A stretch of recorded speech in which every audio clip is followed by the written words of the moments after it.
TV देखते देखते खाना बनाने वाली बहू। कॉलेज के बाहर खड़ी दिव्या और सिमरन आपस में बातें कर रही थीं। क्या सच में तूने कल का एपिसोड नहीं देखा? यार तू इतना अच्छा एपिसोड कैसे मिस कर सकती है? मुझे और भी बहुत काम रहता है, क्या करूं, छूट जाता है। तेरा कुछ नहीं हो सकता, मैं तो एक भी एपिसोड नहीं छोड़ती और जिस टाइम आता है उसी टाइम देखती हूँ, क्योंकि मुझे रिपीट टेलीकास्ट भी नहीं पसंद। अच्छा बाय, चल मैं चलती हूँ। कॉलेज खत्म होने के बाद दिव्या घर आती है और वो देखती है कि घर आते आते उसे 7 बज चुके हैं और सिर्फ 2 मिनट रहते हैं। अब दिव्या भागती हुई अंदर आती है और बिना जूते खोले बैग सोफे पर रखकर टीवी ऑन करके बैठ जाती है। थैंक गॉड, मेरे सामने मेरा फेवरेट सीरियल शुरू हो रहा है, बहू का सिंदूर। बस तू सारा दिन टीवी देखना, शादी की उम्र हो गई, तेरे पिताजी तेरे लिए लड़का देख रहे हैं और तू खाना बनाना सीखने के बदले 7 बजते ही टीवी खोलकर बैठ जाती है। माँ पापा रिश्ता देख रहे हैं, हुआ नहीं है, अब डिस्टर्ब मत करो। आपको पता है ना, मुझे टीवी और सीरियल देखने से कोई नहीं रोक सकता। और रही खाना बनाने की बात, जब मेरा रिश्ता लग जाएगा तो दिन में खाना बनाना सीख जाऊंगी, पर रात को तो मैं अपना फेवरेट सीरियल ही देखूंगी। आशा दिव्या को सुनाते हुए रसोई में जाती है और खुद ही खाना बनाने लगती है। इसी तरह कुछ दिन बीत जाते हैं और एक दिन जब सब सुबह का नाश्ता कर रहे थे तब सुरेश लड़के का फोटो दिखाता है। अच्छा फोटो देखकर बताओ तुम्हें लड़का कैसा लगा। लड़का 4 भाई बहन है और वो घर में सबसे बड़ा बेटा है। घर परिवार बहुत अच्छा है। लड़का तो सच में काफी अच्छा है जी। वैसे कब आ रहे हैं लड़के वाले हमारी दिव्या को देखने? बस 2-3 दिन में। वो सब तो ठीक है पापा, पर लड़के वालों को सुबह बुलाना या दोपहर को? शाम को 7 बजे के बाद मैं टीवी देखती हूँ और उस टाइम पर मुझे कोई कॉम्प्रोमाइज नहीं चाहिए। दिव्या की बात सुनकर सुरेश और आशा हंसने लगते हैं। इसी तरह कुछ दिन बीतते हैं और अमर अपने परिवार के साथ दिव्या को देखने उसके घर आता है और सब कुछ सही रहता तो इस तरह दिव्या और अमर का रिश्ता लग जाता है। समय गुजरता है और शादी के दिन नजदीक आने लगते हैं, जिसके चलते शादी की शॉपिंग भी जोरों शोरों से चल रही थी। अरे जल्दी पसंद कर, तेरी ही शादी होनी है, कौन सी चूड़ी लेनी है? माँ हम चूड़ी और मेकअप की शॉपिंग कल आकर करेंगे, 7 बजने वाले हैं, मेरे सीरियल का टाइम हो रहा है। भैया रहने दो, हम कल आकर लेंगे। पता नहीं इस लड़की का क्या होगा ससुराल में। क्योंकि 7 बजने वाले होते हैं इसलिए दिव्या बिना शॉपिंग किए अपनी माँ के साथ घर आती है और अपना फेवरेट सीरियल देखने लगती है। देखते ही देखते दिव्या की हल्दी का दिन आ जाता है। आप सब क्या कर रहे हैं? हल्दी लगाकर हल्दी की रस्म जल्दी से खत्म करो ना, 7 बज गए हैं, मुझे अपना फेवरेट सीरियल बहू का सिंदूर देखना है। दिव्या अब कुछ दिन सीरियल भूल जा, क्योंकि तू खुद किसी के घर की बहू बन रही है, अब चुपचाप बैठी रहे। कुछ ही देर में दिव्या की हल्दी की रस्म शुरू होती है, जिस वजह से आज दिव्या टीवी सीरियल मिस कर देती है और फंक्शन खत्म होने के बाद अपनी दोस्त को वो फोन करती है। सिमरन आज तूने सीरियल देखा ना, क्या हुआ उसमें तुझे पता है? आज का एपिसोड बड़ा ही इंटरेस्टिंग था, पर मेरी शादी हो रही है इसलिए मैं देख नहीं पाई। कोई बात नहीं दिव्या, अगर तू नहीं देख पाई तो, पर आज मैंने देख लिया और माफ करना, मैं तेरी हल्दी में नहीं आ पाई पर शादी में पक्का आऊंगी, वो भी 7 बजे का शो देखकर। तू ही मेरी सच्ची दोस्त है। अब जब तक मैं टीवी ना देख पाऊं तुझे एक भी एपिसोड मिस नहीं करना और शादी के बाद मुझे पूरी डिटेल में सारे एपिसोड बताने। सिमरन से बात करके दिव्या फोन रख देती है और अगले दिन दिव्या की शादी अमर से हो जाती है। शादी के बाद दिव्या अपने ससुराल जाती है। थकी हारी दिव्या सोफे पर बैठी ही थी कि शांति कहती है, बहू तुम इस घर की सबसे बड़ी बहू हो, इसलिए घर की सारी जिम्मेदारी भी तुम्हारे ऊपर है। और भाभी मैं इस घर की सबसे छोटी और लाडली बेटी हूँ और आपकी इकलौती नंद। हाँ भाभी, ये आपकी वो नंद है जिसे हम कूड़े के डिब्बे से उठाकर लाए हैं। बस करो तुम दोनों, बेचारी मेरी बहू थक चुकी है और फालतू की बकवास कर रहे हो, अब तो आराम कर ले। सभी घर वालों से मिलकर दिव्या आराम करने के लिए जाती है। कल उसकी पहली रसोई होती है, इसलिए वो सभी के लिए बड़े ही प्यार से दाल मखनी, पराठे, रोटी, सब्जी, पुलाव जैसे पकवान बनाती है। वाह बहू, तुम्हारे हाथों का खाना खाकर तो मजा आ गया। दिव्या मुझे ऑफिस के लिए लेट हो रहा है, तुम जल्दी से मेरा लंच लेकर आ जाओ। भैया आप भाभी के साथ कितना रूड हो, उनके खाने की तारीफ तो कर देते। अपने भाई की बात सुनकर अमर शर्मा जाता है और दिव्या अपने पति को खाना दे देती है। इसी तरह 2 दिन बीत जाते हैं और न चाहते हुए भी दिव्या को अपना टीवी सीरियल छोड़कर रसोई में खाना बनाना पड़ता है। ऐसे ही एक दिन दिव्या रसोई में खड़ी होकर खाना बना रही होती है और पूरा परिवार टीवी देख रहा होता है। तभी उसके फेवरेट शो बहू का सिंदूर सीरियल की आवाज आती है। मेरी सास भी बहू का सिंदूर देखती है, ये तो मेरा फेवरेट शो है। 3-4 दिनों से मैंने कोई सीरियल नहीं देखा। नई बहू हूँ, उनके साथ जाकर बैठ भी नहीं सकती, क्या करूँ? दिव्या मेरे पेट में गैस बन रही है, 1 गिलास नींबू पानी बना दो। अमर जी बाहर सब टीवी देख रहे हैं, शायद सीरियल आ रहा है। आप थोड़ी टीवी की आवाज बढ़ा दीजिए ना, मैं खाना बनाते हुए सुन लूंगी। हाँ, तुम्हारा फेवरेट सीरियल आ रहा है ना, कह देता हूँ वो टीवी का वॉल्यूम बढ़ा देंगे, तुम नींबू पानी बना दो। बाहर जाकर अमर टीवी का वॉल्यूम बढ़ा देता है और नींबू पानी बनाते हुए दिव्या बस आवाज सुनती है। क्या चल रहा है सीरियल में, कुछ समझ नहीं आ रहा। एक काम करती हूँ, सिमरन से पूछती हूँ उसने सारे एपिसोड देखे या मिस कर दिए। अब जल्दी से दिव्या नींबू पानी लेकर अपने कमरे में जाती है और अमर को दे देती है और खुद अपनी दोस्त को फोन करके बालकनी पर खड़ी होकर बातें करती है। मुझे पता था तेरा फोन जरूर आएगा, फिक्र मत कर, मैं सारे एपिसोड देख रही हूँ बिना एक भी एपिसोड मिस करे। और बहू के सिंदूर में उसका जो पति था ना, उसने अपनी बीवी को अपना लिया है, वो भी सबके सामने। सच में इसी दिन का तो मैं इंतजार कर रही थी। अच्छा चल रखती हूँ, घर वालों को खाना देना है। दिव्या सीरियल की बात करके फोन रख देती है और घर वालों को खाना दे देती है। इसी तरह कुछ दिन बीत जाते हैं और सभी काम पर जाने लगते हैं। ऐसे ही एक शाम 7 बजते ही शांति टीवी देखने के लिए बैठ जाती है और अपना फेवरेट सीरियल आता देख बार बार खाना बनाते हुए दिव्या बाहर आती। कभी वो सब्जी चलाते हुए चमचा लेकर बाहर आती तो कभी चाकू लेकर आती और सास के साथ बैठ जाती। बहू तो मेरे साथ बैठकर टीवी देख रही है, 7 बज गए, 8 बजे तक सब आ जाएंगे। माँ जी, आपकी तरह बहू का सिंदूर और 5 बहू की रसोई मेरा फेवरेट सीरियल है। मैंने सब्जी छौंक दी है, गैस भी कम है और दाल भी पकने के लिए रख दी है। जैसे ही ऐड आएगा अंदर चली जाऊंगी। फिर ठीक है बहू, आराम से टीवी देखते हुए खाना बना, बस लेट मत करना। क्योंकि दिव्या अभी नई थी इसलिए शांति को इस बात से कोई ऐतराज नहीं होता और जैसे ही ब्रेक आता है तो आटा गूंथते हुए फिर से बाहर आती है और टीवी देखने लगती है। इसी तरह कुछ दिन बीत जाते हैं और एक दिन जब दिव्या छत पर पौधों को पानी दे रही होती है तो उसकी मुलाकात अपनी पड़ोसन सुजाता से होती है जो कपड़े सुखा रही थी और दिव्या पौधों को पानी डाल रही थी। तुम तो शांति आंटी की बहू हो, पहली बार देख रही हूँ तुम्हें। हाँ, मैं अभी कहीं बाहर नहीं जाती ना, इसीलिए। वैसे कल रात को तुम्हारे घर से टीवी की आवाज आ रही थी। तुम लोग भी 5 बहू की रसोई सीरियल देखती हो क्या? तुम भी देखती हो क्या? वो सीरियल तो मेरा फेवरेट है, पर घर में काम इतने होते कि देख ही नहीं पाती। मैं कल खाना बना रही थी और पूरा परिवार बैठकर फुल वॉल्यूम में टीवी देख रहा था। वैसे कल के एपिसोड में क्या हुआ था?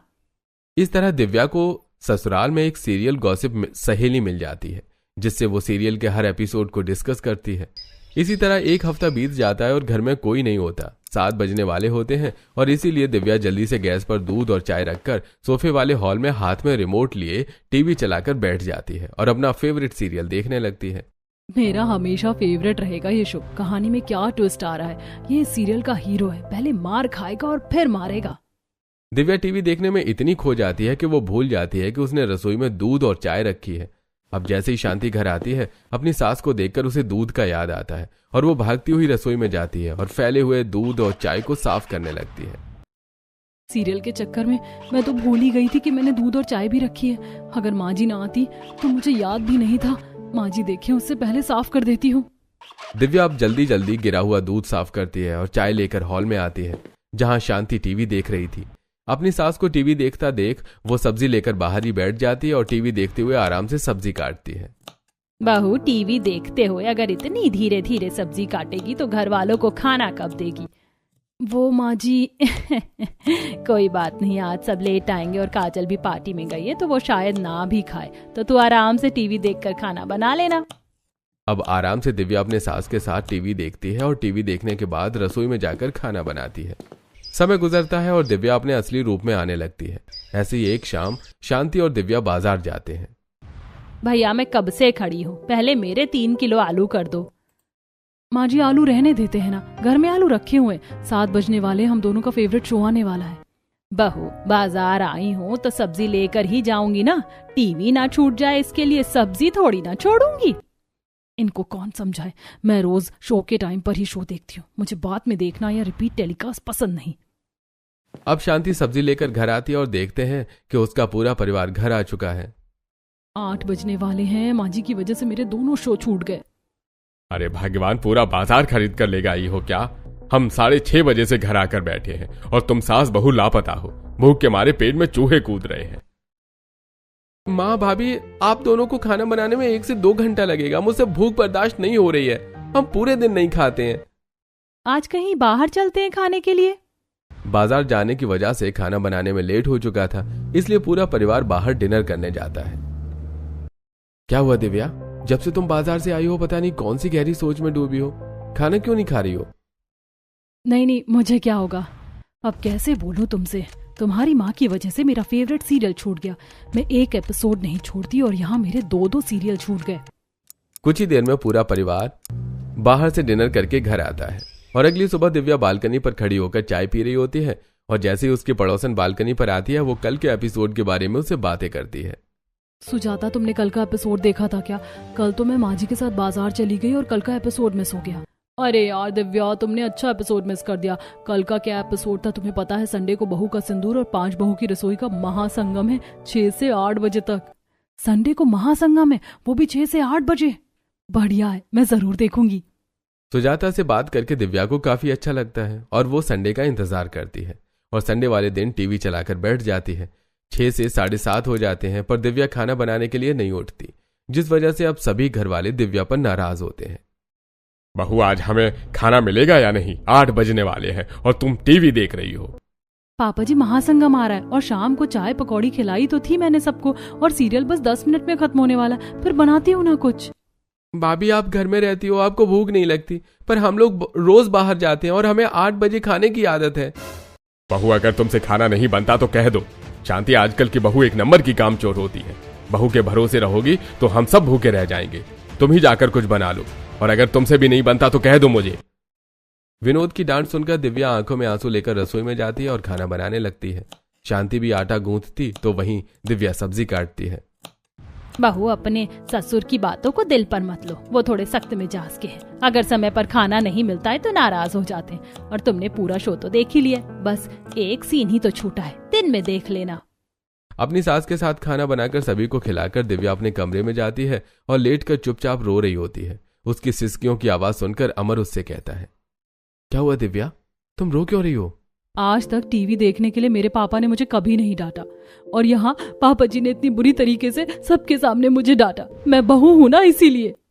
अच्छा, पापा की तरफ से मैं माफी मांगता हूँ, आप चुप भी हो जाओ।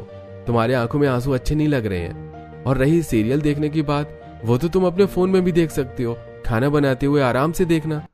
टीवी और फोन में फर्क होता है। मुझे बड़े स्क्रीन पर सीरियल देखने की आदत है, ना कि टच से फोन में। और फोन में मैं किसी भी वक्त सीरियल देख सकती हूँ, पर मुझे किसी भी वक्त सीरियल नहीं देखना। एक इंटरेस्ट और सस्पेंस तो क्रिएट होना चाहिए ना, और वो तभी होता है जब हम टीवी देखते हैं, ना कि तब जब हम फोन में शो देखें या फिक्स टाइम पर। अच्छा ठीक है, अब माफ कर दो। पापा की तरफ से मैं कान पकड़कर सॉरी बोलता हूँ। अमर कान पकड़कर सॉरी मांगता है, जिससे दिव्या को काफी अच्छा लगता है। और अगली सुबह दिव्या घर के बाहर सफाई कर रही होती है और तभी वो अपनी कुछ पड़ोसन को बात करते हुए सुनती है।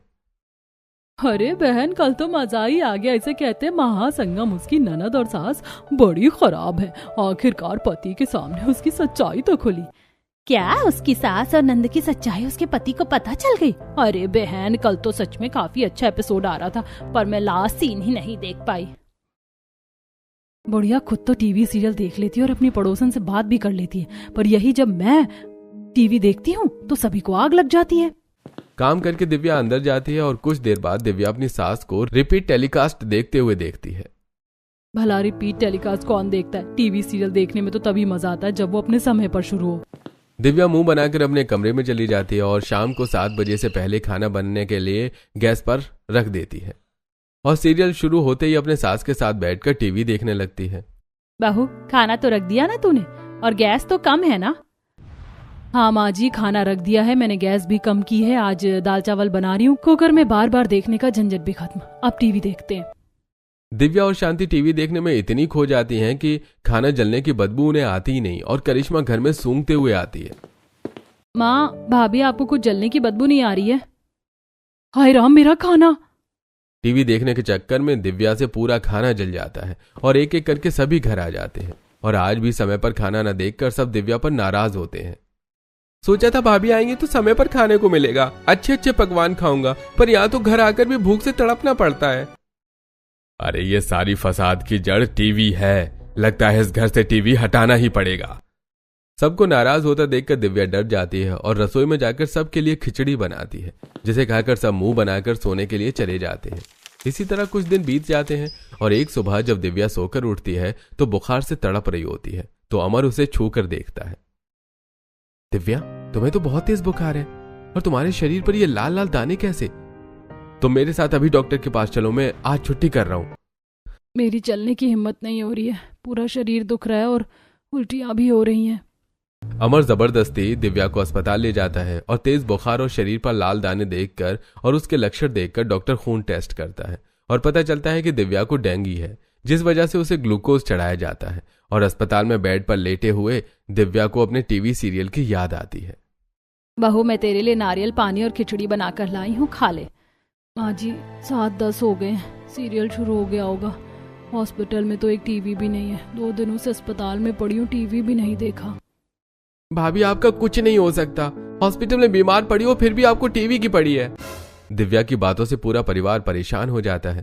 देखते ही देखते 1 हफ्ता बीत जाता है। दिव्या की हालत में सुधार होता है और वो घर आती है। और जब सुजाता को यह पता चलता है तो वो दिव्या से मिलने आती है और उसकी कमरे में आकर बैठती है। मैंने सुना है तुम्हें डेंगू हो गया था और खून की प्लेटलेट बहुत ज्यादा गिर गई थी, अब तो ठीक हो ना तुम? हाँ, अब तो पहले से ठीक हूँ। 1-2 दिन से कमजोरी हो रही है, पर मैंने किसी को बताया नहीं और अचानक से बीमार पड़ गई। वैसे मैंने 1 हफ्ते से टीवी नहीं देखा। तुमने सारे एपिसोड तो देखे ना? दिव्या, तुम तो जानती हो 6 दिन में से मैं सिर्फ 2 ही दिन टीवी देख पाती हूँ, बाकी खबर तो मुझे तुमसे मिलती है। अच्छा तुम आराम करो, मैं चलती हूँ। सुजाता के जाने के बाद दिव्या का दिल नहीं लगता और उसे सिमरन की याद आती है। सिमरन मेरी दोस्त, कैसी है तू? मैं बहुत बीमार हूँ, कल ही अस्पताल से घर आई हूँ, बिस्तर से उठ भी नहीं पा रही, इतनी कमजोरी हो रही है। पिछले 1 हफ्ते से मैंने टीवी नहीं देखा। तूने मेरा फेवरेट शो तो देखा ना? अरे यार, तू तो जानती है ना, टीवी सीरियल से ज्यादा इम्पोर्टेंट मेरा काम होता है। वो तो तेरे कहने पर तेरी शादी पर मैंने एक भी एपिसोड मिस नहीं करे। अगर मुझे पता होता कि तू बीमार है तो मैं तेरे लिए टीवी सीरियल जरूर देखती। तूने भी मेरा फेवरेट शो नहीं देखा, अब मैं 1 हफ्ते का शो किससे पूछूं? तो इतनी दुखी क्यों हो रही है? फोन में भी तो तू सीरियल देख सकती है। माना कि छोटे और बड़े स्क्रीन में फर्क होता है, पर अगर तुझे टीवी देखने में दिक्कत है तो फोन में सीरियल देख लेना। तुझे तो अपना सीरियल ही देखना है। और हाँ, सब्सक्रिप्शन करेगी तो उसमें ऐड फ्री होगा। और अगर तुझे अपना इंटरेस्ट और सस्पेंस बरकरार रखना है तो सब्सक्रिप्शन मत लेना, और जैसे टीवी में हर रोज अपने टाइम पर देखती है वैसे ही फोन में देखना। वैसे मुझे फोन में सीरियल देखना बिल्कुल पसंद नहीं, पर यह आइडिया बुरा नहीं, क्योंकि मेरे ससुराल वालों को मेरे टीवी देखने से बड़ी दिक्कत है। बस एक बार मैं ठीक हो जाऊं तब देखना तू कैसे रसोई में खाना बनाते हुए मैं अपना सीरियल देखूंगी। सिमरन के समझाने पर दिव्या उसकी बात मान लेती है और जैसे ही वो ठीक होती है अपने फोन में इस चैनल का ऐप डाउनलोड करती है और 7 बजते ही रसोई में खाना बनाते हुए फोन में सीरियल देखती है। वैसे फोन में भी सीरियल देखने में मजा तो आ रहा है। अब घर वालों को भी मुझसे दिक्कत नहीं होगी और मैं अपना सीरियल भी देख लूंगी। क्या बात है माँ, 7 बज गए, तुम भाभी का फेवरेट सीरियल टीवी में देख रही हो और भाभी खाना छोड़कर बाहर नहीं आई। लगता है बीमार होने के बाद भाभी सुधर गई है।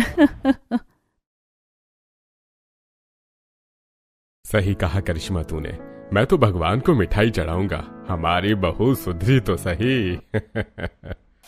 अब दिव्या समय पर फोन में अपना सीरियल देखती है और रसोई में आराम से खाना भी बनाती है। इसी तरह कुछ दिन बीत जाते हैं और एक दिन घर वालों को घर में देख दिव्या जल्दी खाना बना लेती है और 7 बजे फोन में सीरियल देखते हुए सभी के लिए खाना लगाने लगती है। दिव्या, आज तुमने खाना जल्दी बना लिया और 7 बजे खाना भी लगा रही हो। दिव्या के हाथ में फोन था, वो फोन में देख रही थी और दूसरे हाथ से खाना परोसती है। आप सब घर में है ना, और जिस दिन सब घर में होते हैं सबको जल्दी खाना होता है। वो सब तो ठीक है भाभी, पर आप फोन में क्या देख रही हो? आपने रोटी पर ही सब्जी डाल दी। सॉरी देवर जी, 7 बज गए हैं, मैं फोन में अपना सीरियल देख रही हूँ। आप सब आराम से खाना खाओ। कुत्ते की पूंछ कभी सीधी नहीं हो सकती। हमें लगा हमारी बहू सुधर गई, पर हमारी बहू तो टीवी से निकलकर फोन में घुस गई। अब देखो बहू कौन सी नई गलती करती है। शांति की बात सुनकर सब हंसने लगते हैं और एक साथ खाना खाते हैं।